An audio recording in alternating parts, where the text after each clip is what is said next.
More than 1 week later, the country is going back to normalcy, with Kenyans now going back to their workplaces and businesses opening, and of course, orders rising. That is a sign that the economy is slowly but surely picking up and getting back to work. Because at the end of the day, that is our assignment as Kenyans. Regardless of who carries the day, we have Project Kenya to build and to construct. Welcome to Biz Check. My name is Kimani. This is KBC, and of course we are live from Broadcasting House. This morning we want to focus on the issues of economy and how do we continue with our agenda of building our economy even as we head to the Vision 2030. There's so much that we still need to do, because when you look at the numbers of unemployed people in this country, we definitely have a lot of work ahead of us. Well, this is the conversation that we are going to have in the next 1.5 hours or 2 hours. And joining me on the set is Vimal Shah. He is an industrialist and manufacturer, a past chairperson of Kenya Private Sector Alliance, and he's also the current chair of Mkenya Daima. Thank you very much indeed, Vimal Shah, for your time. And Victor Otieno is the managing director of Viffa Concert, and he's also joining us on this set. Thank you very much, Otieno. I want to start with you, Vimal. As an industrialist, as a person involved in, or who is deeply involved in the manufacturing agenda in this country, have you seen people now going back to work? I think the benefit is from yesterday onwards. We've seen a lot of people moving back to work. And I think today I was pleasantly surprised to be stuck in traffic. And there was quite a bit of people going back to work. And I think this is our rallying call to say, let's get back to work. I would ask all employers to open their businesses and allow all their staff to come in. And I think it started off, a lot of our industries, we started work on Wednesday. And, it was only a Tuesday was a holiday. But I think what happened is once this issue around the results came in, there was anxiety. But that day, people had to close down and everybody shut down. But I think now we're all back to normal. And the question that everyone is asking is, how do we get to a point whereby, yes, we say politics, aside, and politics, can continue, and still we continue with the business of building this country, building the economy? Otieno. Thank you very much for having me. I think if you're to speak to small businesses in Kenya and if you look at the last 10 years, this sector has really, received the brunt of systemic shocks. Remember, the challenges that we are looking at started 2017, where we had an election and a rerun. We had issues around drought. We had issues around access to credit. If you remember the interest rate cap, where it was later repealed. Coming back to 2019, a short break. Then 2020, 2021, we had COVID. Come to 2021, almost the entire year we've been through an electionary period. So if you combine this with also suboptimal intervention by government, if you are to consider the post-COVID-19 economic stimulus program and the subsequent economic recovery strategy, which didn't really augur well with the micro small businesses, it tells you that SMEs have continued to struggle, and we don't have any space, to waste time. And we really need to go back to work. And I think that's the challenge that micro small businesses are facing. Remember, a majority of them are family owned. Over 90% of what we call SMEs are micro, so they live on a day-to-day paycheck. So they cannot afford, or we cannot afford, to have an extra day of any kind of disturbance, whether through politics or otherwise. Vimal, when you look at the Kenyan economy, we have a history of, cyclical booms and busts, every time we go to the election. And, our growth is usually around 2.5 to around 4 point something. Do you expect this year to be different? Very, very different. I think this year Kenyans have shown far more maturity. We've shown that, although despite people had that backdrop of 2007, 2013, and then 2017 to say we could end up in a problem. I think this year we've seen 5.6, 5.7%, and we haven't seen a dip. And I think that's very important to say that, the Kenyan people stood up. It was different. And I think where I would say congratulate every candidate all over the country. I mean, we had 16,000 candidates all over the country, and they were campaigning left, right, and center. But they were peaceful. And I think that was quite crucial for people to go on, and business didn't shut down.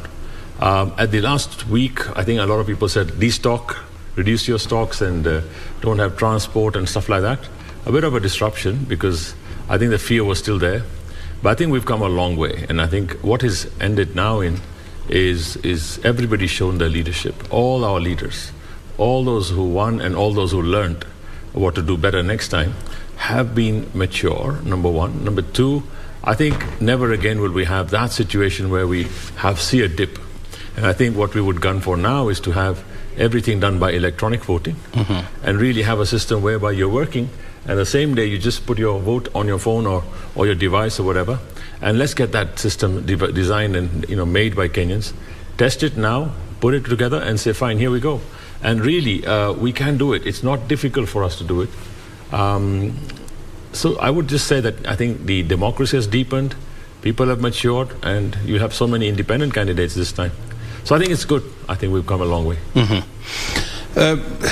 Look, Otieno, I mean, when you look at the SME sector, and I know this is an area that you have tremendous amount of expertise on, I mean, they contribute about almost 90% of, the country's total workforce. And it is projected that in the next 3 years, their contribution to Kenya's economy is expected to reach about 50% of GDP. And the question now that we ought to be asking ourselves is, because they are the most vulnerable, in the face of shocks, how do we mobilize resources towards funding SMEs and ensuring that we keep them at work going forward? I think the challenge that we've had with successive governments in Kenya is the lack of up-to-date data, which, by data I mean information that you use to, come up with interventions. So as we speak currently, the last data collection that was done in Kenya is 2016. So any intervention that has happened subsequent to 2016 is using old data. So even up to now, we talk about having around 7.4 million SMEs. That is 2016. Of course, that number has shifted. So it's difficult for us, or it will be a challenge for us to say SMEs are going to contribute more than 33% of GDP, and of course, they're going to create more employment. But if you don't support them using up-to-date data, then it means you're shooting in the dark. And we have seen so many examples of that. The post-COVID-19 economic stimulus program. If you look at the way they were structured vis-a-vis the informality of SMEs. So we are looking at, for example, VAT, pay as you earn, and yet we know over 79% of our businesses are informal. The income kunji in Korogosho. So you can see that there's a mismatch in terms of the understanding of who SMEs are vis-a-vis the kind of interventions that we are seeing. I'm hoping that the next government would take data very seriously in terms of just update who are SMEs, which sectors are they in, how, what the kind of turnovers that they're having, and have continuous engagement with them to be able to understand, number one, then put appropriate resources to them. Remember, we don't have significant fiscal headroom. So we are in a cash crunch. So whatever resources that you have, you need to ensure that it actually is effective towards SMEs to enable them to grow. So if you, for example, if you have to look at the issue around access to finance, subsequent governments have failed in terms of using state resources to be able to give access to finance. Look at your affirmative action funds, your youth fund, your women fund. Of course, they struggled. We have the credit guarantee scheme, which was a game changer. But again, the way it was rolled out, it didn't have the realism with SMEs. Of course, we saw government work with major banks, but again, if you look at the informality of SMEs, they are not in banks, they are in fintech, they are in they are in Pesa Mshwari. So I'm hoping that as the new government comes in, they would consider take stock of the current action that is there. You have the Credit Guarantee Scheme, you have your Movable Property Securities Act, and all these funds or some de-risking mechanism that the previous government had implemented, see the gaps and possibly move away maybe from working with banks, work with your fintechs because they're already lending to SMEs, then probably we can be able to see some level of growth in terms of access to finance. Otherwise, if we continue business as usual, then we'll just continue to recycle the same old ideas, and SMEs will continue to struggle. When you look at the last 6 months, the last 6 months, this country has been gripped in politics. The cutthroat competition of politics, and this definitely has somehow impacted on employment, on orders, deliveries, and so much. How has SMEs been impacted by these? If you look at, of course, the current data we have is over 79% of the people we call SMEs are in wholesale retail. So these are businesses that buy either tomatoes, onions, or electronics to sell. And they rely mostly on foot traffic, on FaceTime. So it means that they're either on a market or something. So the moment you have any kind of disruption in their market or in their shop, it means chances are either they will close or lose their stock. So of course, if you are to look at COVID, SMEs were affected because a majority are in wholesale retail. Of course, even when you have politics, because you have stock and stock is what is valuable to you, then probably you either close down or reduce your stock, which of course has a direct bearing or a direct impact on their operation. So of course, politics and especially negative politics where there is a lot of negativity or fighting, then of course that has some level of impact on SMEs. And we've seen a very slow grind in terms of business for the last 3 years. So we are talking 2020. 3 years actually. Yeah, 2020, remember we had COVID. 2021, maybe it was the last quarter is when maybe government opened up. Then immediately we were ushered in to politics through either BBI or any other kind of political activities. Of course, this has a very negative impact on small businesses, and they are struggling. That's why if you looked at the way, immediately the announcement was down, a majority of businesses went back to work because they don't have an option. It's not like, you have some cash reserve somewhere. Yeah, so the last paycheck is what you have. You need to pay rent. So I think we need to be able to handle the grievances that are happening within the political space in a manner that is peaceful. We go through the court system, but allow business or the business climate or business environment to be tranquil for them to be able to make some money. And Vimal, Otieno is bringing a very interesting concept here. I mean, when you look at the last 3 years, they have been very tough, for the business environment in this country. First of all, we had COVID in 2020. It disrupted our country, our economy, all the way up to mid-2021. Before we could celebrate Christmas, then here we are in 2022, cutthroat competition, politics. And now here we are again. How is this likely to impact the manufacturing sector? I think we've gone through, I would say, let's go and say this, we've gone through the worst. COVID was not easy for us at all. We've gone through that, we've gone through election cycle, and I think that's all past us. So even today, you see a lot of people are very relieved in terms of saying, okay, fine, now all that is gone. Now it's getting back to what we do best, right? And I think the issue around opportunities is important right now. The issue around vision of where we go next is important. I think the opportunity space is very big for our people to do a lot more. We've learned through COVID, we've learned through this election system, even the SMEs, manufacturers, everybody's learned how to cope with it. I think that coping mechanism will help us a lot. Right now, it is, whatever the results or whatever happens in politics, I think that's behind us now. And I think the key issue now is to say, let's get on with it. I would say one thing, Kenya is peaceful. It's not going to go back to that system ever, where we have no peace. And therefore, all manufacturers, we've got enough opportunities. We've got the whole of East Africa for us. We've got the whole of COMESA. We've got the whole of African Continental Free Trade Area. We've negotiated agreements. AGOA with America, we can export our goods duty-free to America. We've got the EPAs, the Economic Partnership Agreements with Europe. export there. Yesterday we saw UK also saying we allow exports from Kenya under a new, not EPAs, but another new system. And really, we have market access. So what do we need? We have the people. We have the ideas. Let's get on with it. I think what's crucial is that the new policies set out that we help all our SMEs, all our manufacturers to become far more competitive than they were before. And it's the only way we're going to improve our economy, to say export much more, take advantage of all the areas, and you know what, just add more jobs, because we can increase the number of jobs here exponentially. I mean, government for sure, there's a huge opportunity to go completely digital government, right? E-government completely, and really make it far faster. And that makes it transparent also, because everything is traceable. Go to blockchain and really make it such that every government service is online, and speeding that up. So that whole thing about rent seeking for people to say, if you want a government service, you go and get something here, something there. I think SMEs suffer the most, because 10, 20 licenses from county government, from national government and all that stuff. Before they start, I think that's important to say, can we get rid of all that and go back to that single business user license or whatever, and really remove the impediment. So opportunity-wise, I think far more ready in terms of having learned the worst.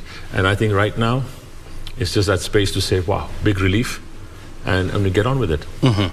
As the chairman of Mkenya Daima, you know, an initiative that brings together, you know, political actors, religious leaders, manufacturers, security entities, what would you say so far in regards to the elections, and how now the country is getting you know, this election cycle, you know, behind us and moving forward? I think I would first of all say that Kenyans, thank you very much, and really congratulations to Kenyans for having maintained peace, number one, and also showing your leadership that, you know, you will not get swayed by XYZ. To all the people, Mkenya Daima is a movement of the religious bodies, religious sector, the civil society, the business sector, the women's youth groups, our student leaders, university student leaders. Kudos to them. They were not used to any politicking this time. Again, women groups, there's so many of the media. Responsible media, I would say, did a fantastic job of really cutting out anything that was derogatory or whatever, and there wasn't there. So that's one thing. I think all the candidates also showed very good leadership in really maintaining peace. I don't think they had a war cry or they didn't have any hate speech. And I think that's where you can talk to people like NCIC and all the rest, all the agencies who did a good job. So I think overall, you know, when we look at it from that angle, I would just say congratulations to Kenya showing your leadership. We had all the four presidential candidates signing on to leadership and peace pledges, right? And they've lived up to them, all of them, including the one that said, win or lose, we will use the court processes. And if you see the last line there, it talks about anything that happens, we use the due processes. And that's being done right now. So I think that's what's important. So as we go forward, I think really Kenyans have shown a maturity, including when we said Kagua kabla ya kuchagua. I think that rallying call went across a lot. And you've seen a lot of people have fallen by, new people have come in. And the youth, I mean, amazing to have a 24-year-old, we call her Toto, right? Yep. To come in and, you know, without any funding, without any money, but she could make it too. So I think the opportunity space is opened up. I think this country has changed for the better. So going forward, the opportunities we have, let's look at them and say, fine. All the governors, they're already in place. All the senators are already in place, which means they're elected, but they'll be sworn in soon. Yeah. The MPs are already in place. We haven't had any issues there because they've gone into counting and recounting and doing all that is necessary. So really, we have already the baseline set. And what we're waiting for is a decision on one. Let it go to court, let it be done. Yes. I just wanted to add to what Vimal was saying in terms of supporting business. Again, the reality is, despite all the lofty promises that were made, is we are in a very tight space. You know, looking at our fiscal deficit of around 800 billion, which is growing if you have to consider, you know, the IMF loan that we received the other day for budgetary support, and look at the different subsidies that the previous government has been able to sustain in terms of maize as well as fuel. So that, of course, is compounding the already challenge that we have. And we have two opportunities for the next government. Number one is in terms of creating revenue for businesses. And I think, as Vimal has pointed out, there are a couple of protocols that are there that, if you were to take them seriously, would require less investment. The return on investment on, for example, creating opportunities within CFTA vis-a-vis maybe investment on infrastructure would be much higher. We have the Strategic Trade Investment Partnership between Kenya and the US, which is up for negotiation. Previously, we had the President Uhuru go to Portugal and seeking opportunities. We have opportunities in DRC. So there are opportunities to be able to create revenue and new business models for small businesses in Kenya. Number two is, if you're to look at cost. And again, we are looking at simple ways or cost-effective ways of really supporting business. So if you are to look at government as a catalyst for reducing the cost of SMEs, number one would be the issue around unification. And I think the governor for Nairobi had mentioned that one of the promises is to be able to unify all licenses. So it's not, the idea is it costs you to be able to comply. So for you to be able to get your single business permit, get your public health, get fire, you have to go to different departments, share the same document, whether it's your ID. So if that process can be simplified, it means that even the cost of compliance would go down, and even the issue around formalization can be very easy to handle. So number one is unification of license. But also one of the biggest challenges that we have in the country is county licenses. So there is a lot of duplication within counties. So for instance, if you are to transport maize from Kitale to Nairobi, you'd pay cess across all the counties that you go through with different formulas. It's not like when you set out, how much it's going to cost you. So if there could be some level of harmonization, either within within the different regional blocks, so at least we know within this block there is some unification of sorts, that would help bring cost of doing business down. Yeah, so those are issues, and of course there is branding license. So if we're able to look at those issues that might not cost as much, it would require just amendment of laws, and as we've seen in the various business amendment laws that has been done, which gave birth to even you registering your business online. So if we can focus on those salient issues to reduce cost and also look for market opportunities for businesses, I think that can be a huge plus, as opposed to infrastructure investment, because we've seen infrastructure investment, yes, they are good, they are foundational, but they are not able to, they don't have the capacity in the short term, at least, to be able to resuscitate the economy. And we need to be able to have, to put our SMEs, our local informal manufacturers into play for them to be able to be productive. And you're bringing an interesting argument here, because when you look at, the outgoing administration of Uhuru Kenyatta, it has managed to put up more than 7 trillion Kenya shillings into the infrastructure, from roads to ports to airports to civil lines to water expansion and to healthcare system. And there has been this argument that the SMEs are yet to take advantage of the expanded infrastructure to expand their operations, to be more aggressive in business. And then again, here you are saying that, it is high time that now we shift our focus on infrastructure expansion now to give more incentives to SMEs. What kind of incentives would you be talking about? I'm not saying that investment in infrastructure is wrong. I'm just saying there has to be a balance, because again, if you're looking at return on investment and you're going to borrow, at some point you're going to pay that debt.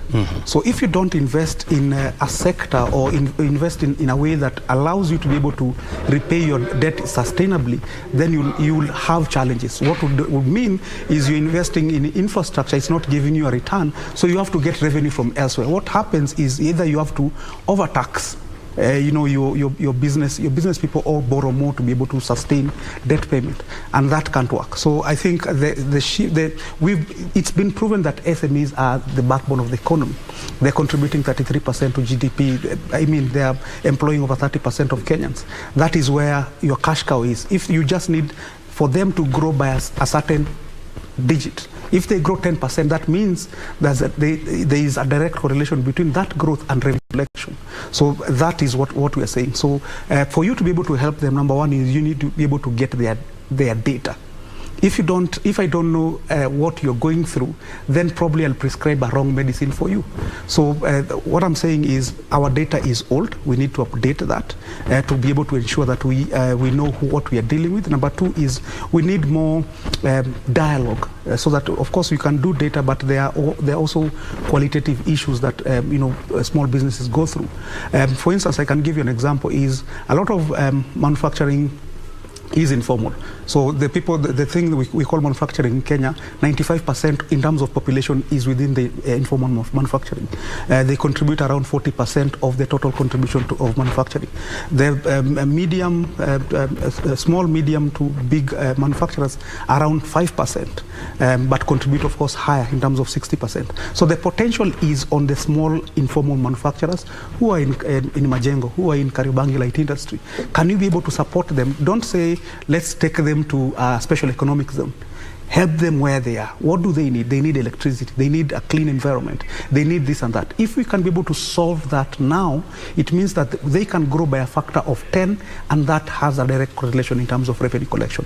So those kind of incentives have to resonate with SMEs. So if we know, for example, we have Uhuru Market. You go to Uhuru Textile Market, find out exactly what they're going through, find ways of ensuring that they're able to grow. And I think that's the only way we can be able to support our informal manufacturers. We can't just sit in the offices and decide, these guys need a special economic zone in whatever location. Yes, that's good, that's ideal, but what do we need now? Prescribe what is needed now, then have a mechanism of taking them towards formalization, probably maybe through linkages with the formal manufacturers. Vimal is showing you some very interesting data here on what you call the world's manufacturing output. When you look at Africa, for example, the manufacturing output of Africa is about 2%, and it's highly dominated by countries like South Africa, that contributes about $43 billion. Nigeria with 41 billion. Actually, Kenya is not even among the top 5 here, and so that tells you that there is significant opportunities, in the manufacturing agenda. And Vimal Shah, as an industrialist, as somebody who has been involved in Kenya's industrial value chain, what incentives would you expect the government to put in place so that we can have the next Bidco Africa, so that we can have the next Hako Industries, coming up, so that we can have the next Safaricoms of this world? I think, frankly, if we look at it, a lot of us talk about manufacturing, services, and our size of economy. You look at the global context and see where are we really prospering. We're doing much more better in services than in manufacturing. And I think that's important, and it's growing much faster. But again, like you said, right, the opportunities for us is massive. The incentives required from government is to improve and enhance our competitiveness of our labor, productivity output, and also remove wastage. I think the biggest benefit would be from removing wastage in government, wastage in resources. I shouldn't say this, but I think, we've seen a lot of wastage, whereby we put in resources to a lot of non-value-adding activities, right? But infrastructure, no doubt. I think infrastructure is probably a prerequisite for you to start doing things. It's like having a mall, build a mall, and then you have shops. Now, in the shops, you need to get people there and you get traffic there. So I think that's where the task is now. So we've done a fantastic job of infrastructure. We've come to a good level. Now is the time to say, revive all the SMEs, everybody else, to say, fine, now take advantage of all this infrastructure. Have we made ourselves competitive? After the infrastructure, we've also put in so many roadblocks onto everything. There's a levy for everything nowadays. Even for farming now, there's a levy. Even for oil crops, there's a levy. For everything, there's such a levy. Now, the question that I ask, and this is important for the government to address, is these levies are meant for what? What service are they giving to you? In fact, the fact is they're not giving any service, but they give you pay them money for that license or that levy, and then they give you approval to say you paid. That's fine. What did that money go and do? Did it give you an extra service? Did it give you improvements? No. Did it make you competitive? No. It was going towards the administration. So I think there's radical surgery required right now in Kenya. By radical surgery, I mean reduce the entire amount of wasted expenditure. We are putting a lot of money into government, size of government. I think we're actually going and doing administration over the same cake that we've been baking for years. The size of the cake has not gone 10 times. If the size of it goes up, then increase administration. Today what we've done is we've added more and more and more micro administration right up to this small trader is being administered by 10 more people. So when they're paying a levy, it's going towards their costs. We can remove all that immediately. And I think that's where we say radical surgery to say, fine, enhance competitiveness of every SME, enhance of every manufacturer, anybody. Your SME, it should be a ladder that you go from, it's a journey, you go from S to M to E to large, right? From small, medium to large. And that should be the aim. How do we make all our SMEs bigger to medium and larger? That should be the main thing, right? And I think that's going to happen. We shouldn't stay in maintenance mode. Maintenance mode means the size of government is bloated, the expenditure is bloated, and all we're doing is paying them for it. And what are we taxing? We're taxing all the SMEs, all the manufacturers for it. So that's where the move is, number one. Number two, digitize a lot of it. If you digitize a lot of it and don't have levies, and if you're getting a levy, put it as a service. If you are providing an essential service, then you pay for the service, but then you're getting it and make it competitive. In fact, more SMEs can do so much more in that whole space. So I think that's there. The question is, we will need to make some, let me put it, unpopular decisions to say, I need to reduce size of government. Why do we need 349? I mean, I know I could be very unpopular. Why do we need 349 MPs in parliament making laws? Right? We've been making laws and laws, and the question is... And actually it's 416 when you throw in nominated MPs, and nominated senators, and of course elected senators, in a population of about 60 million people? Correct, 55. 55. And again, the whole administration is too bloated. We need to make it far more digital. And even, and this is something that in the early years of Uhuru Kenyatta's administration, you know, there was a spirited attempt to try and to trim the country's public wage bill. I want to believe now it has grown, even though, you know, that whole plan fell through.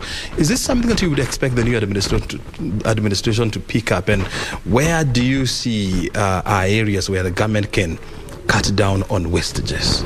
I think this requires the type of leadership that we need, which is be radical, make sure we remove wastage, identify the wastage. A lot of people don't see it as wastage. By wastage, I mean all the corruption, all the stealing, all the theft, all the unnecessary stuff that we spend on, right? Allowances, this and that and whatnot. Let's make it different, number one. Number two, the leadership will require, okay, fine, can you reduce the entire size and radically improve productivity? Agriculture itself, agribusiness.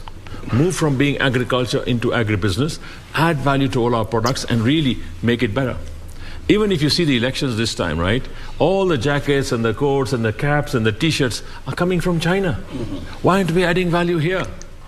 And that's my point to say that we can do a lot more here. We just make it more competitive. Every county can put up more industries, right?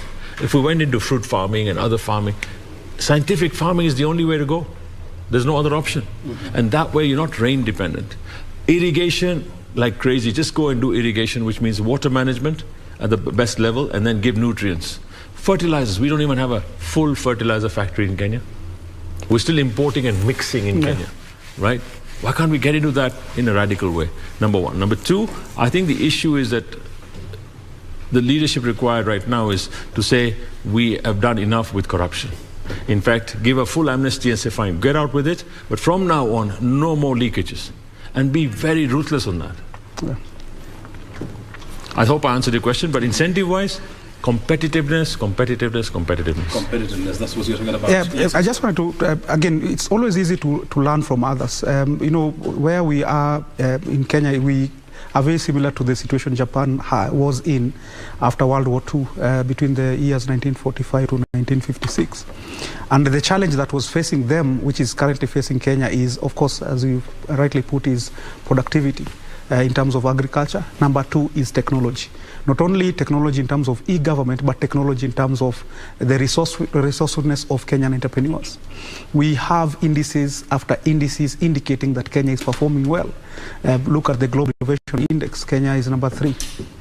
In Africa, look at startup ecosystem index.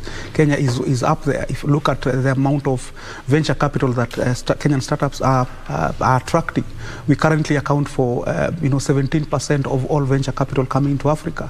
Look at Visa; they have set up their hub in Kenya. Look at Amazon. Look at Microsoft. All this gives even Google. All this, even cryptocurrency adoption index, even new indices we are leading. So it tells you that we are very innovative in terms of our population. Look at the different innovations that are happening. COVID happened, and we already had someone develop a ventilator in a month of months. What happened to him? Of course, it didn't go anywhere because of systemic support. So again, there is an opportunity for us to invest in such a sector. If you look at Nigeria, for instance, within a year they've already passed a startup bill, because even President Buhari realizes that this is a sector that has a very high return on investment. Look at Tunisia. Every other country is looking towards building some Silicon Valley of sorts. We are stuck at infrastructure. I'm not saying that setting up Konza and laying fiber is bad. It's good foundational, but there are softer issues that in terms of legislation and policy that can catalyze innovation across 47 counties. You just need counties to be able to open up themselves, create a small space like we've seen in Makueni. They have an innovation hub.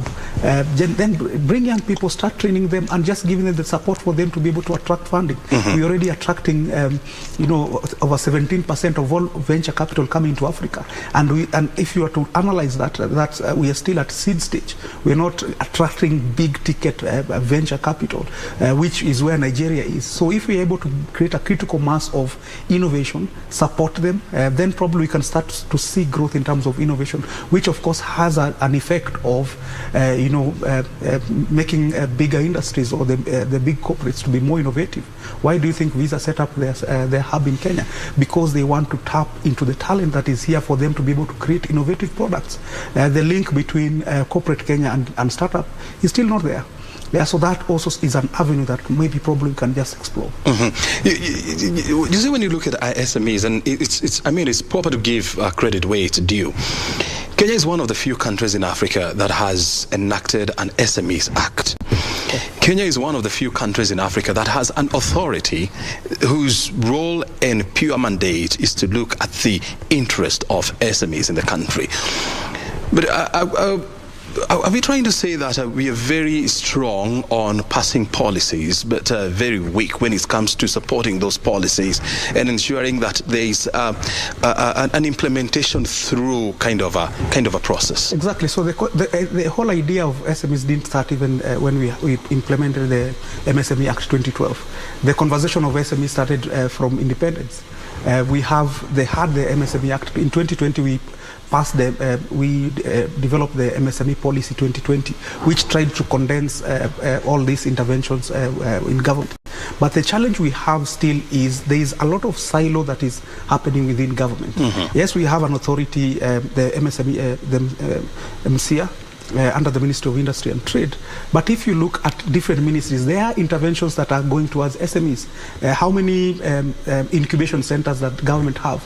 We have Kenya Industrial Estate, we have KIRDI, we have the Ministry of ICT doing interventions within the MSME space. So there is a lot of redundancy or use of resources towards the SMEs. So yes, we have an authority, yes, we have an act, but government needs to condense all interventions within a particular ministry. So that anything that happens towards small businesses is acted on in a single unit. So that when an SME goes to get their license, or they need some intervention, it is done within one ministry. So I think that's a challenge that we've had. Of course, we can have a strategy, but implementing it becomes a challenge. We've had Industrial Policy 2012, 2016. All of them are very lofty. But if it comes to actual implementation, they don't happen. Either you have the head of being politically appointed. Do they have the best expertise to implement that? Of course, then that the jury is still out there in terms of that. But yes, we have good policies, but ideally they don't, number one, resonate with SMEs. We have a challenge in terms of implementation. Then the people we appoint for these positions, because either they are politically, appointed, then probably their heart in terms of implementation might not be there. If you are to add corruption, then of course it becomes a complete deadlock that you can't do anything. Vimal, Otieno is painting a very bleak image of the SMEs industry or the SME sector in this country. Do you agree with him that the situation is as dire as he's saying? Well, it depends on different viewpoints, but I think the way I look at it is going forward, right? And where we are today, right? And from here going forward, what are the opportunities? And I could also challenge him to say, do we see opportunities or do we see gloom going forward? I would put it that we see a lot more opportunities. The question is, what do we need to do to really unleash these opportunities and let them move, right? Now, it's going to be the SMEs and everybody else. All the manufacturers need to move in and make it happen. Now, when you talk about every county, right, we've devolved a lot of functions. By devolving, we've got every county has to come and bring up bankable projects. A bankable project means get them done, so what needs to be done, and then look for investors. Now the SMEs also need to look at many areas in the county governments.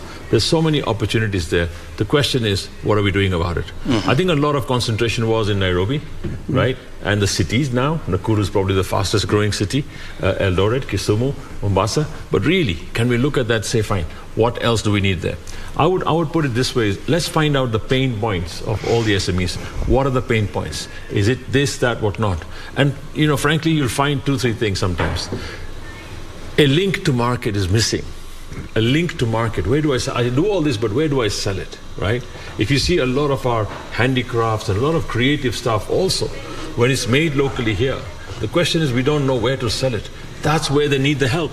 Let's go help them to bring them together. And who is supposed to do that? Is it the government, is it the private sector, or is it a concerted effort? So we have already set up so many institutions. I think the radical surgery I mean is, let's look at which institution really serves what. And we spend too much money on that. Yeah. Can we now make it such that they actually help? For the SMEs, we help them get the linkage to market. Handicrafts in the world today, right? If you look at what India did with their handicrafts and cloths and all that stuff, they went and marketed the world and make it bigger. We can do the best. I think we have very good fashion designers. We have very good fashion industry here. But then they do our African prints, our African products. Let's send them out to the world. I'm sure the entire diaspora in the US would love to have that. We've got the market access. Why aren't we getting everybody in the world to start wearing our clothes? So I think the opportunities are plenty. We just need to provide that linkage to markets and get them moving. Now, that's another thing on exports, number one. Number two, the whole of Africa. I think we can see what do they want. The way to start is not to say, I'm producing this, now where do I sell it? It's also to go and look at the markets, what else can we make here that they will want? And therefore, if you start from the customer first, come back towards it to say, fine, the customers want X, Y, Z. Can we make it here and can we make it more competitively? The issue around China, India and Indonesia and Eastern Asian markets are, they are very competitive in many products. What is our competitive advantage, number one? Number two, we've got access to Europe, America. What can we do there? I think that's key issue right now. I'm sure it's already in the manifestos, but the manifestos are lofty in terms of what they can do on a macro level. Detail-wise, I think we need to get everybody. So what's going to happen now is even the SMEs need to form themselves into groups to say, if this is the textile group, go into the textile group. If it's the handicrafts, if it's metal, if it's juakali, associations will work together and group together to see where we can sell. We are here in studio. We're just asking ourselves, how do we pick up the conversation around, economic growth, manufacturing, and employment, inflation, how to deal with those issues. And of course, I want to give you some very interesting bits and of fact here about, the map of the global manufacturing output. As you can see, it is dominated by China, whereby the Chinese economy, look here, it's contributed about, or it contributes about $4 trillion US, to the global manufacturing output. Number two is followed by the US at almost half of what China contributes. That's about $2.3 trillion US. Germany is also huge because it has about $806 billion US. But of key interest here, I want us to look at Africa. Africa, We are still struggling here with very small numbers because we are talking about 2% of global manufacturing output. The reason why this number looks very strange to us is because when you look at Africa, in terms of population, it is the second most populous continent in the world after Asia. And in terms of land mass, it is the biggest in the world. And so you would expect that because of its sheer land size and, of course, population, then you would have a tremendous amount of contribution to the global GDP, manufacturing output. As you can see, it is very, very minute. It's about less than 3%, which is about 43, or led by South Africa at 43 billion dollars. Nigeria coming in second, tying with Egypt at 41 billion shillings. Morocco, 19 billion US dollars. That is the map of the world when it comes to the global manufacturing output. Japan, by the way, which is a very interesting case that we need to ask ourselves what we are not doing right as Africa. Japan is a very small country, compared to Africa. Of course, the population is also very, very small compared to what we have here in Africa. But their contribution to the global manufacturing output is about $1 trillion US dollars. And we know for sure that when you're driving on Kenyan roads, almost 7 out of 10 vehicles are Japanese made. Okay? We import a lot of our fertilizer from Japan. We import a lot of our electronics from Japan. Are we looking at a situation whereby this is going to change and we start importing our electronics and our vehicles that are either made or manufactured here in Africa, all assembled here in Africa? That's the question that we need to ask. And all the policymakers are asking, how do we seize this opportunity going forward, bearing in mind that Africa has come together as a trading bloc through the African Continental Free Trade Area Agreement. Those are some of the issues that we are asking ourselves here in studio. We have Vimal, Shah, an industrialist, as well as the chairperson of Mkenya, Daima, and Mr. Otieno from Viffa Consort. We are taking a short break, and thereafter we'll be back here with more analysis. Stay right here.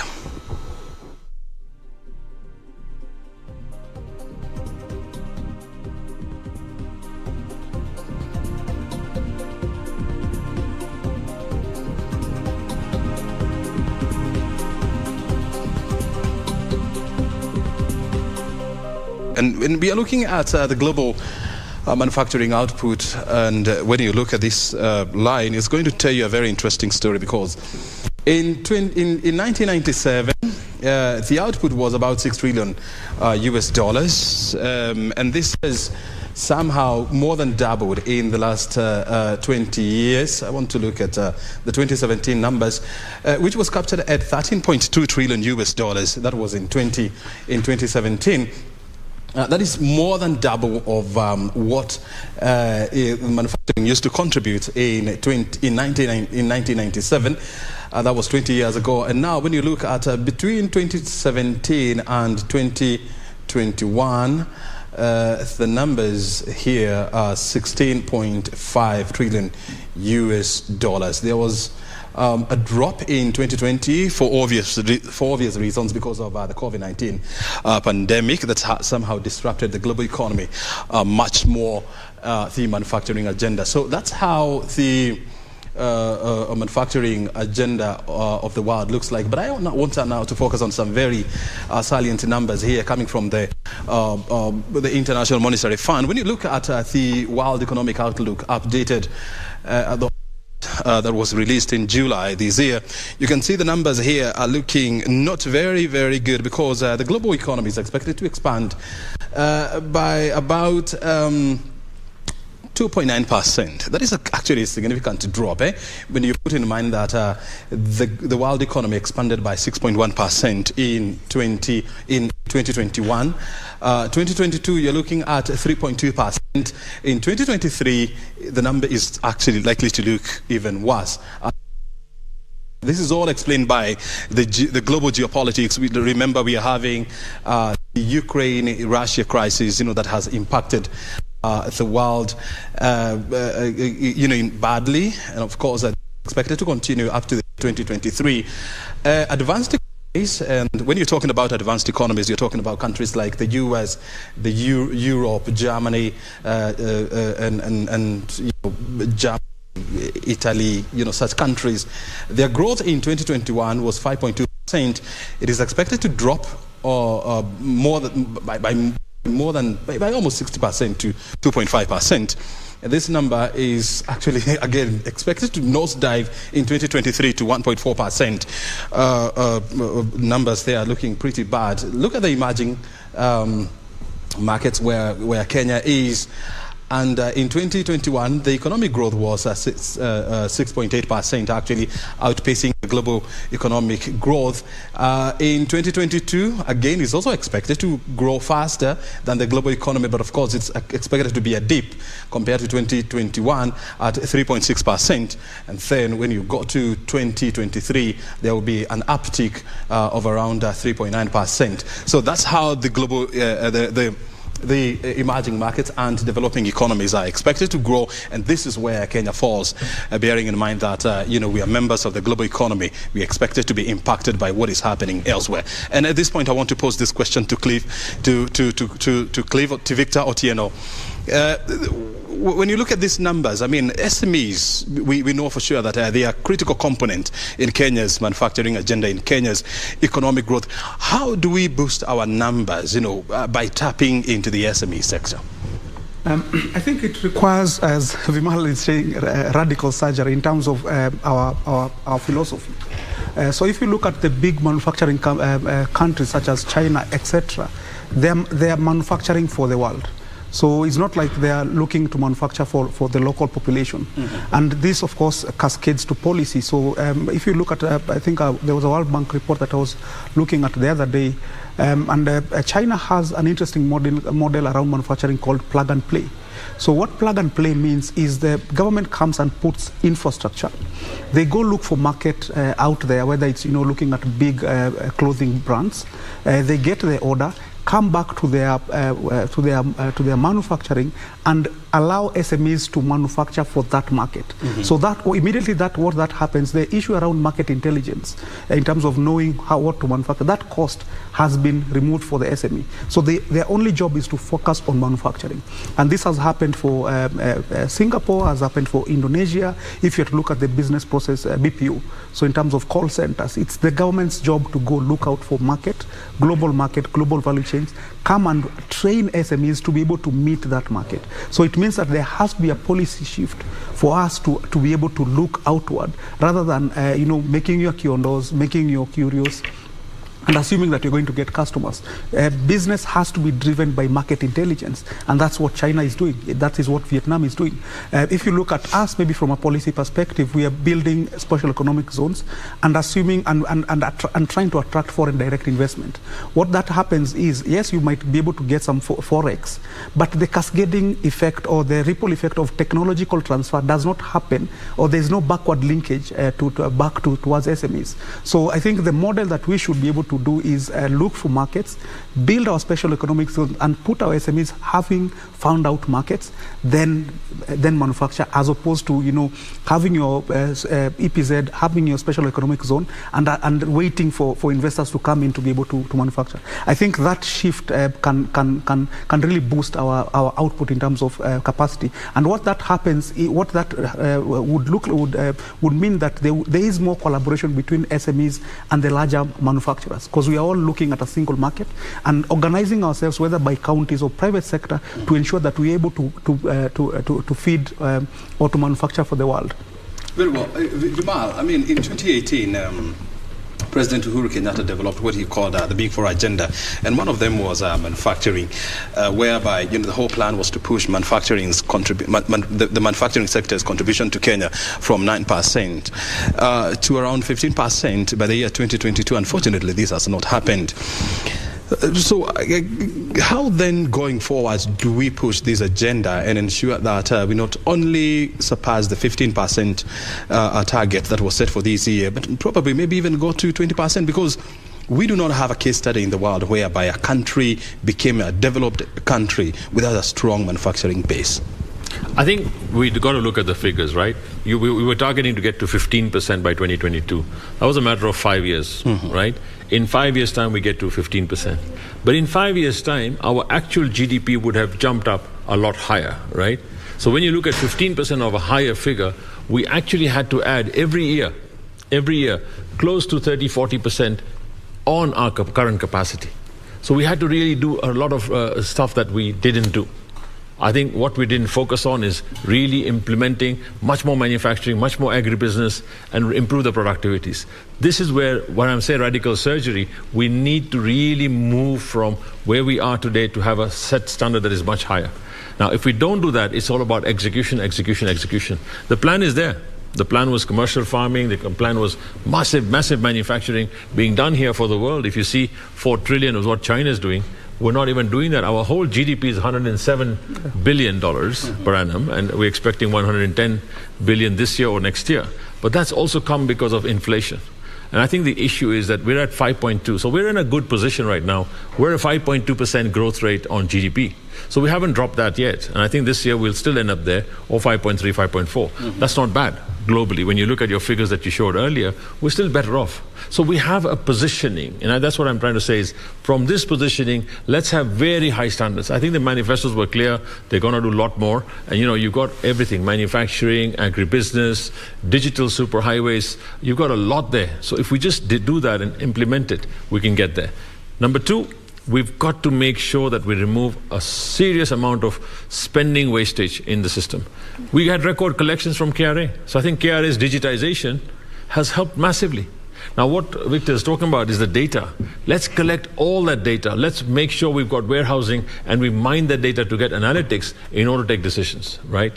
Why can't we do that? If the world can do it, we have our young people who are amazing in data analytics, in data scientists and all that stuff. Get it out there and say, fine, let's make productivity. Productivity improvements everywhere. Agriculture, our yield per acre on everything, including maize and wheat and all that stuff needs to go up. We've got so much land, we say unusable. We could start using that. I mean, if Israel has all this sort of a desert, right? And they still get a lot of output. Why can't we do it here? Ukraine, you saw what Ukraine was doing, right? Yeah. It had the entire value chains of products. One stop at Ukraine and they had a world shortage of wheat, world shortage of sunflower oil, and serious problems on fertilizers. What's stopping us from doing that here? I think it's just that we set our goals and standards to a very low level. Let's go up them, and really, it is the time for us. Very well. You see, when you look at the globe, Kenya's economic growth forecast, from the IMF to the Central Bank of Kenya to the World Bank, all of them are saying that the economy is going to defy the ongoing political noise and shrug of the global geopolitics of Russia and Ukraine to post some positive growth of about 5.6%. I mean, this is well above the global economic growth, Africa economic growth, and emerging markets. But then, Otieno, how do we make this growth more relevant to our SMEs? How do we make it make sense to our SMEs? Remember, all those are estimates. All these different entities make assumptions, do projections, but they're estimates. So the reality, but of course, the estimates are driven out of, they don't just wake up and say this number. I agree. All I'm saying is what we need to look at is our reality. For example, we know that we are largely agrarian. So our economy largely is dependent on the manufacture, on agriculture, for instance. Agriculture is around 20% of GDP, roughly, directly another 20%. So we're looking at more than 40% of Kenya's GDP relying on agriculture. And we currently have drought. So what that does tell you, we know that, for instance, agriculture contributes more than 75% of manufacturing input. So it means that if these two sectors are directly impacted by drought, it means that we need to institute some changes to ensure that we avert a crisis. We're currently having issues around fuel, which, of course, if you look at fuel, is a great input in terms of the entire economy. So there are red flags that are currently there. Of course, we are looking at, as Vimal has indicated, we have the Ukraine-Russia crisis, which has an effect on wheat. Remember, wheat, rice, and maize is something that we import despite us having arable land.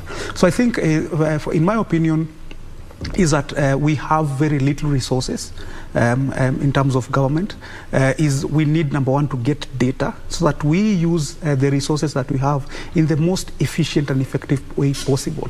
Not looking at a certain goal, but looking at incremental growth. So if we're able to, for instance, go to a textile market in Uhuru Market, how can we be able to ensure that their revenue doubles? Yeah, so those small changes is what would cascade to having growth. But otherwise, if we have conversation at a macro level and say this, these are the sweeping policy interventions that we are going to do, then we might miss the point. I think it's time for us to roll up our sleeves, go get the actual data in all these manufacturers, whether manufacturers or different business entities. How can we be able to increase, either reduce your costs through taxes and licenses, and be able to just ensure that they're able to grow by a small margin. I think that's where the crux of the matter is. Vimal, I mean, one of the challenges that we are facing as a country is very high numbers of unemployment, and I saw the numbers last week. They were standing at 17%. This is, of course, catastrophic if it is not taken care of. I mean, how do we then reduce this number going forward? I think we actually have a real problem, and I think we've all got to go. I mean, all governors, MCAs, everybody else, senators, get into problem-solving mode and say, fine, I need to create X number of jobs in my county, in my area. And I think the governors are executive who can get that done. First and foremost, do we have as governors the amount of GDP in my own county? The GDP, then what's my total employment, what's my unemployment, and what's the caliber of people that I have? What do they need? Do they need more training? Do they need more education? Do they need more learning? Let's get that done. And once we get that, we know what the core competencies of these people are. What can they do better? If it's digital, I think we can actually set up. We don't need everybody to come to Konza and do that. I think we need to get it out in the counties to say, we have digital infrastructure there, put the bandwidth there and cluster people together. What is Silicon Valley? It is a cluster of people coming together and saying, fine, now we have the venture capitalists there, you have the IT guys there, you've got people who are doing problem solving.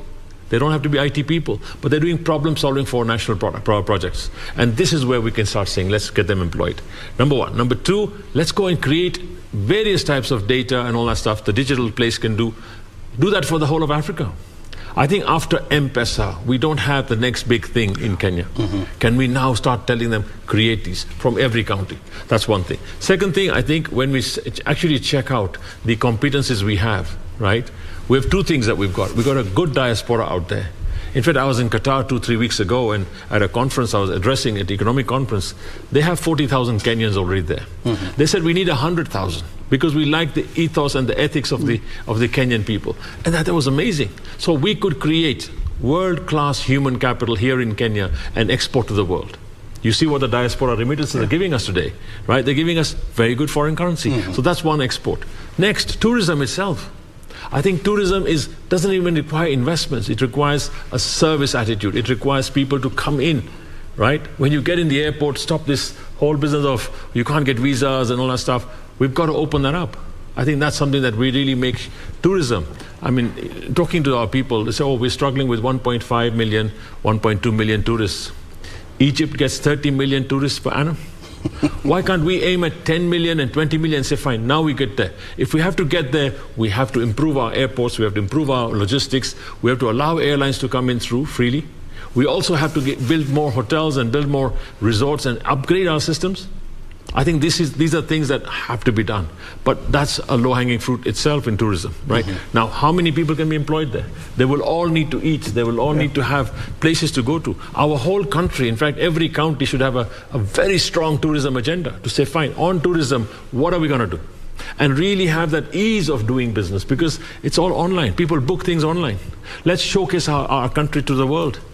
We have substance here. And yet, sorry to say that, but in Egypt, we have the pyramids, and that's it, right? And the desert. But you come to Masai Mara, and every visit, it is a different scene. The animals are different, but at least it's pleasing. So I'm saying there's so much more we have. Then you took at manufacturing. Talk about a lot of other things in terms of agribusiness. Our entire land value chain, right? Every county governor needs to have a master plan. Create a master plan of that county, right? And get the data. then create a blueprint for agriculture, for transformation in healthcare, transformation in whatever else we do there, and then get value addition there. And really, we can do a lot more. I think, like Victor is saying, we're doing a lot of import substitution manufacturing. Can we now start saying we are now producing for the world or for the rest of Africa and get ourselves competitive there? That's where the radical surgery of what is it that we need. I mean, there are associations who will give you all the ideas on what to do with manufacturing, what to do with whether it's legal or medical. We can do that. I think the amazing opportunity that we have is we've got a lot of headroom to improve ourselves. And I think to go from where we were today, you know, at a lower rate of manufacturing output, to go to 15% is not difficult, but we have to take action. And I think it's time for taking action on every front and getting it done, and then having results-oriented people. This brings me back to making sure that we don't place people who say, because he lost election, let me place him there, let him become this minister, that minister, whatever, or that governor, or whatever. We need people who can take action. I think the manifestos are clear. Let's get people who can say, get it done. Results-oriented, just like in the corporate world. Get it done, create more jobs. And then how many jobs, you know, your salary should be based on how many jobs you created or you helped create, right? If your GDP growth rate in your county is happening, there should be a salary for that. But no other allowances just for sitting and doing nothing. Exactly. Otieno, look at counties. I mean, they're supposed to be engines of growth when it comes to Kenya's economic agenda. But when you look at how our counties are being managed, and they're supposed to be our mini economies, adding into our large economy up here, how do we then make our counties our engines of economic growth, engines of prosperity, engines of social growth? I think from the get-go is if you have to look at Kenya from a global perspective, they don't look at you as national government and county governments. They look at you as a whole, and I think that should be a starting point in terms of how can this whole economy be able to tap or get create value for the world. That's number one. So that when you have that attitude or that school of thought, it means that you don't see yourself as a cost center, because that's what counties are currently. Is they're looking to be able to generate revenue to meet the administrative cost. So I think you can see that it has to be a revenue center where we're able to generate revenue and we're able to meet our cost. So I think even as different counties have their own agenda, I think there has to be some very high degree of collaboration, either through the regional economic blocks. So as a regional economic bloc, what is our competitive advantage if you are to look at either COMESA or looking at CFTA? And how can we be able to collaborate at the regional economic bloc, then at a national level, so that we have a coherent system? Not having one county go do an MOU with Qatar, another goes and signs a different whatever contract, etc. I think we need to be able to look at ourselves as competitively. What's our competitive advantage as a region, as a county, as a region, then as a country, and bring it into one value chain. So that if, for instance, we are manufacturing phones, you can't have everything manufactured in a county. There has to be one component, and this works well in the European Union.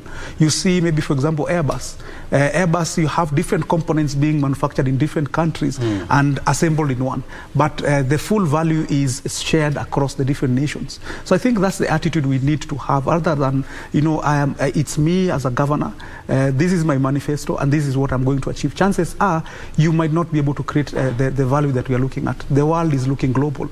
If you look at Vietnam, if you look at the entire Asian tiger, they are manufacturing for the world. They are looking at the country as a whole being competitive. That's why I was saying issues around cess have to be harmonized, because they are increasing the cost of doing business within the county. Issues around branding license have to be harmonized, so that if I come and I'm moving my product from this county to the next, let me get one charge. It's fully automated, I pay it by M-Pesa or whatever, so that the cost of doing business goes down, and it encourages collaboration and value addition. Because if, again, yes, Kitale is a breadbasket in terms of wheat and, and etc. We have tea and coffee, the rest. You'd find that maybe the value addition needs to be done in Kisumu. So if you have to transport the maize from Trans Nzoia or the coffee from Kirinyaga and you want to transport it all the way to Kisumu, remember from a county government perspective, they would charge that. They're not looking at the overall value. Yeah, so I think that's the challenge that we have. And I think if we're able to reach what we call the attractor state, where our strategy is for the whole rather than for a unit, I think for us that would help us a lot. Because even if you look currently, a lot of capacity building happens for SMEs. But for what? You can train me on business management, but if you don't link that with access to market, then you will have year on training me on capacity and give me a certificate. I don't need a certificate. Train me to manufacture a shoe that is going to US. That is relevant capacity building. Otherwise, just doing capacity building and doing a lot of intervention is just a waste of resources. And when you look at, the last 10 years of devolution, one would say that, it has been a trial and error. We've been in some kind of a trial and error situation. But now, in the next 10 years, we cannot have any excuse. I mean, we are supposed now to get it. We are supposed to hit the ground running. And so how do you create synergy between the county government and the national government to ensure that both of them, are not speaking at cross purpose and they are working together for the benefit of the same citizenry?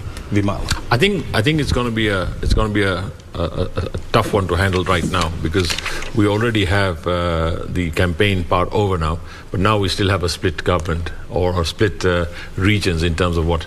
And this is the time to unite everybody to say, let's work for Kenya Inc. and I really for Kenya coming together, because you don't want to make it difficult, but you want to make it easier. National government and county, look, the implementers are the county governments, right? National sets the policies and get things done. But I think overall, revenue-wise, we're doing well. Can we remove the wastage? Can we have all the counties on one computerized system for procurement? Is that possible? I think it's very much possible to say all procurement. Now we do group buying. If it is whatever we're buying, right, it should be groupage. It's done online and you get it off. The IFMIS system was started, but I think it was destroyed. And I think it was destroyed by politicians to say, let's not have this because it's becoming too transparent and everybody knows what we're buying and what price we're buying. We don't make money. It's not time to make money. It's time to make sure you make people productive. It's up to the people and the public to ask for performance now. You promised a lot. Let's go act on it. Digitalization, immediately. Now, if you get that done, you actually know who's spending on what and how much they're spending on a dashboard.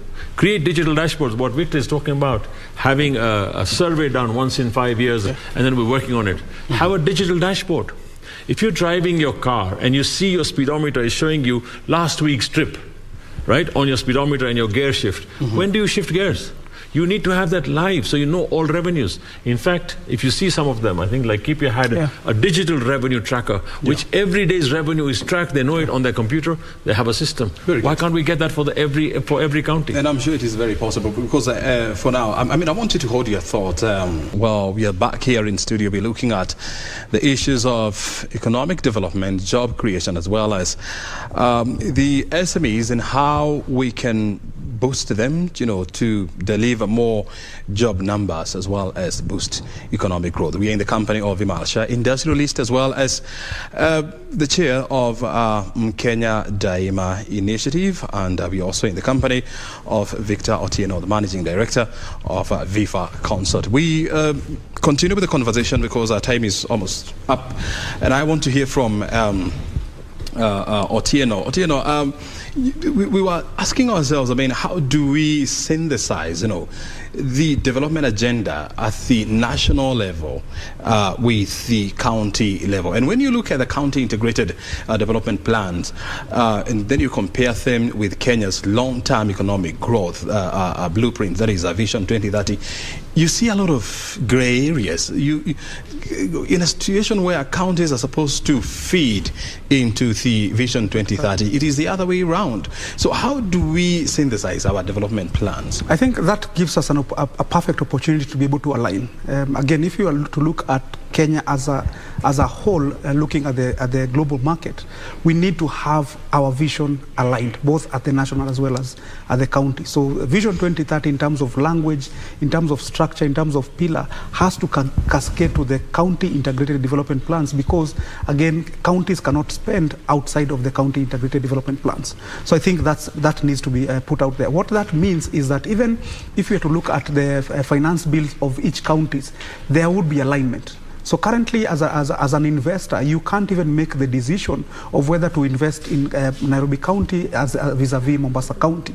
So with that alignment, with the Vision 2030 county integrated plans, which goes to the finance bill. So if you were to download the finance bill of Nairobi County and try to find out how much would it cost me to set up a butchery vis-a-vis setting up a butchery in Laikipia, you can't be able to compare apples and apples, and that becomes a disincentive for an investor.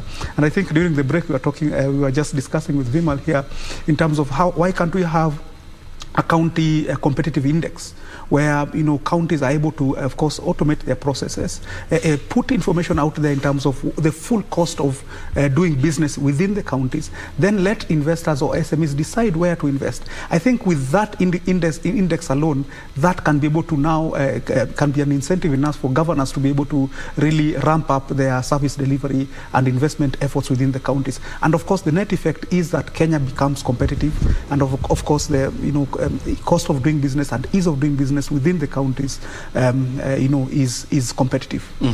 Vimal, from where you see it, as an industrialist and a past chair of KEPSA and strong involvement in Kenya Association of Manufacturers, what would you say has been the biggest challenge when it comes to the development of SMEs in this sector? I think two issues. One initially was with SMEs was capacity building, but I think a lot of that has been done. Like Victor said, we can keep on doing capacity building, but we need to then say, okay, what are the products, what sectors, what areas, and what linkage to market are we addressing? And then we can start unleashing them. I think in the area of what Ajira has done, even in terms of digitalness, I think we've done a good job there. A lot more new startups are coming up. There's incubation hubs now. There's a lot of activity going on there. But we need to take them to the next level of saying, fine, get them to link to venture capital, angel capital, and really get them to be exposed out there. I think that's happening on various small fronts in Kenya. But I think for SMEs also, I think the issue around taxation is a big one. Yeah. The licensing and taxation. I think if you look at how did licensing come into being in the world, even for Kenya or for a Commonwealth, the British rule, when we were under British rule, they actually wanted to say, how do I discriminate these guys from coming into business and those guys from getting into business? They brought in licenses. A license was a right to operate, right? And then they charged a fee for it. But at the same time, they actually barred people from doing things. And now we've adopted the same thing to say, oh, I need licenses and all that stuff. Yeah. But then in the licenses, we're not doing anything of value addition. We're not giving them a service. I think when you had the city council, you were giving garbage services and you were getting a fee for that. Then it became licensing. I think we need to move away from licensing to say, fine, value-added services, number one. Number two, enhance productivity, right?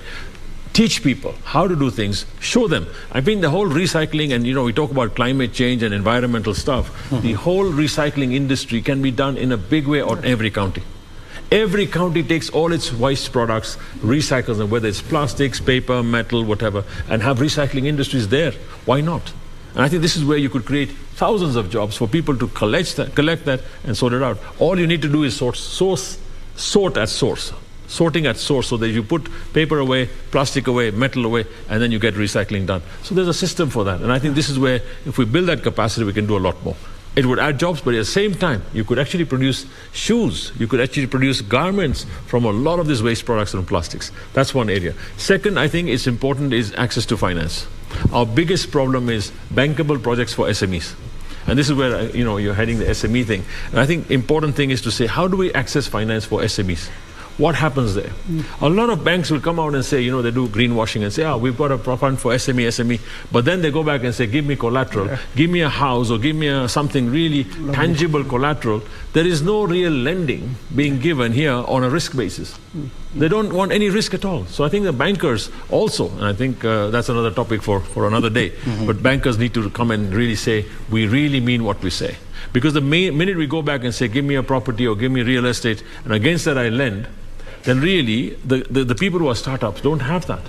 And that collateral business is important. Second thing is, government levies and charges. To start up a small SME, you need to have 10 licenses and this license. Get rid of that, right? If it's one single license, get all that approval and make sure they're of a certain standard. Let's raise our standards also for that. If we had a certain standard for kiosks, a certain standard for shops, and say these are minimum rules, our shops would be upgraded, our places would be upgraded on the spot. I'm not one for saying let's have a very low standard because we are poor. No, raise the standards and the bar so high that SMEs will abide by it, but then that makes them productive, right? And I think that's happened to a lot of places. You can see even in areas where, there are all small shops and somebody opens a nice new supermarket or a shop. Bang on, everybody starts moving there. So that's where the upgradation happened. I think that's important. Lastly, I would say is for all of us to get back to work and say, let's go. And let's go start doing things, looking at things, and forming associations and getting together and advocating for what you want changed, articulating well. A lot of SMEs, I think they vent out on public or on TV or on media. Let's stop doing that. Let's go and say, fine, this is what we need. And I think we were discussing with Victor, let's have a county competitiveness index. Let's also have a county cost of living business index done by the media or wherever. It's published regularly. And then another one that says county attractiveness. So this whole thing about doing business index that was scrapped by the World Bank. We could actually start ease of doing business by county and show what is the easiness. That will help the governors, senators, whatever, and say, fine, I need to ease up all these things. Even the MCAs will say, fine, here. From that, you could even decipher it into MCAs and say, fine, which one is most competitive? And then probably give them awards, right, for improving. I think the public will then demand to say, we need to improve our systems here and there. You get data. And I think that data can be done by our local youth to say, fine, start these indexes. The biggest issue, I think, is spending. Let's cut the waste on spending by government. It will need radical surgery. It will need political, will to say, let's get that done so that we remove this whole issue of it's our turn to eat and we've gone there to eat and then we extract from the thing. Let's bake the cake bigger. Let's go and improve our productivity and let's make our markets bigger. Otieno, what is your parting shot now? I think we currently have a startup bill in Parliament, and the startup bill focuses on startups and innovation. We've seen that's a trend. If you look at US, Silicon Valley, if you look at Israel, if you look at Tunisia, Senegal, everyone is creating an enabling environment for startups. One is we need to understand that startups are different from SMEs.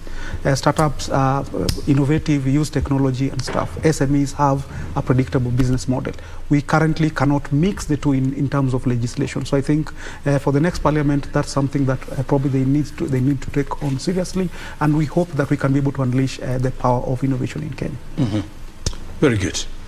Well, and still in the same spirit, I mean, we know new people will come into the office finally, and there will be ministers, there will be PSAs, there will be new policymakers in office. What would you expect them to focus on, in a bit to pick it up from where the outgoing administration is leaving things at? I think for the people who are going to take office now, we were either blue or we were yellow in color. If you mix these two primary colors, you get green, right? Let's make it green, let's put it as a go, and let's go get our country united. Because now as a leader, whichever office you take, you are now a leader of that whole pack, whichever place the campaigning went on. And I think that's important. First of all, let's unite the country, number one. Number two, let's make sure we create the jobs that we promised, we actually implement what we put in our manifestos, and really get on with life. And I think the blame game should go away. The issue around, you did that, you did this to me, you said this to me, forget it all. I think during campaigns, everybody says everything to everyone. For now, it's the time to say, let's be one. Kenya is important, and let's put it forward, and let's make it a shining example in the rest of East Africa, COMESA, and the world to say, here is a democracy that's deepened, and let's go for that 10 times more growth. And I think we can go to this 10% GDP growth rate immediately for the next 2-3 years and sustain it there. And I think for the next elections, it's got to be digital. Yeah. Very good. Gentlemen, at that point we come to the end of this check for today. Asante sana, and this is a conversation that we have to keep on going to ensure that we get everything right, because as we say, Kenya is ready for takeoff. We cannot be on takeoff mode for forever, right? Yeah. No, we must get out of the of the runway so that other planes can land and fly as well. But O'Brien, it goes back to every single person saying nitatenda wajibu wangu. I think every person's responsibility to say, let me do my act, let me do my responsibility. And like we said, mimi ni Mkenya Daima, nitatenda wajibu wangu. Let's make that happen. Let us all take responsibility, not just the leaders to say, oh, we're waiting for see what they do. Let us all start getting on with it, and let's take responsibility. It's our country. We have no plan B. Thank you. Asante sana. Thank you very much, gentlemen. Asante. Thanks. Well, this has been BizCheck live from Broadcasting House, and of course looking at issues of economy, joblessness, as well as inflation and SMEs. And well, it's time now for us to go back to work and continue with our project Kenya. My name is O'Brien Kimani. Thank you for your time. See you later.